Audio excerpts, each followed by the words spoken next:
I have a choice. Am I right? I have a choice. Stay or let the nerves take over and go. Anyway, so I'll tell you this.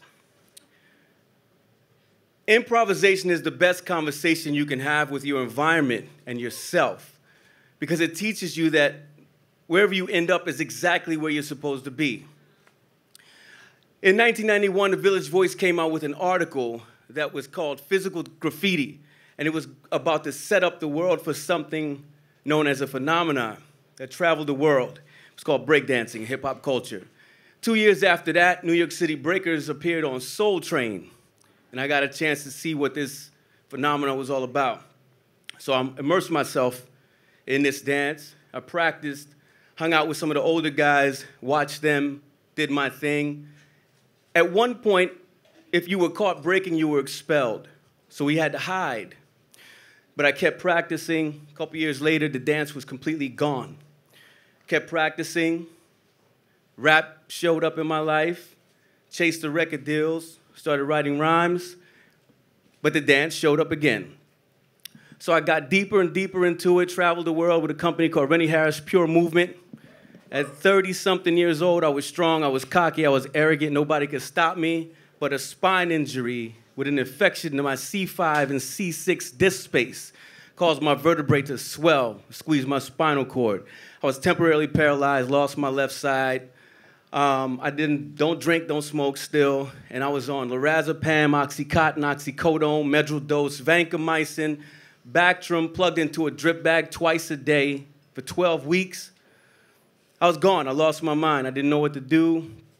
It was really bad. I went crazy. I was unkept, wore the same clothes every day, let my facial hair run wild. It was really bad. And out of all the things I could do, I didn't want to do any of them. I didn't want to make music. I didn't want to draw. I didn't want to paint. I didn't want to write. I wanted to dance, and my body was failing me. So didn't know what to do. But I moved to California. Why would I do that? Why would I do that? It's more expensive there, and I didn't have anything. So I slept on the couch of a friend's house. I slept on the floor of a friend's house for 2 years, trying to figure out how I'm going to get my life together. So I thought, since the dance doesn't work, my body's all jacked up, I'll just get into all the things that I wanted to do before in life. Let's act. Let's get into some modeling. Let's get into the print work. Let's start doing voiceovers. Let's do all these things. But the dance kept tapping on my shoulder. So I got into that. I got into comedy to embarrass myself. Some people will cut, take pills, shoot, jump, anything. I wanted to abuse myself, and I thought I need to humiliate myself. So I got on the Laugh Factory stage with the help of a friend, and it backfired because I was good, and it worked. I started doing headlining gigs. Russell Peters came to my house, asked me to go to Vegas with him, and I just ignored it. I got a record deal. All the stuff that I wanted then, I was getting now in my 30s, and I wasn't happy. The dance was still calling. So most people get back on their feet. I got back on my head, and I started practicing even more. A friend gave me a teaching job at UCLA so I could get my body back together, and I did that. And then I started to change direction a little bit. I started to think more about what was happening. I was all the way down to nothing, and most people think that's a bad thing. It's not. If you look at the zero, or the space, which is what we dance in a circle, we rhyme in a circle, we rhyme in a cipher, it's full of information, it's full of fertility. The zero is the most powerful number on a scale. Without the zero, no other denominator makes sense. It doesn't go anywhere.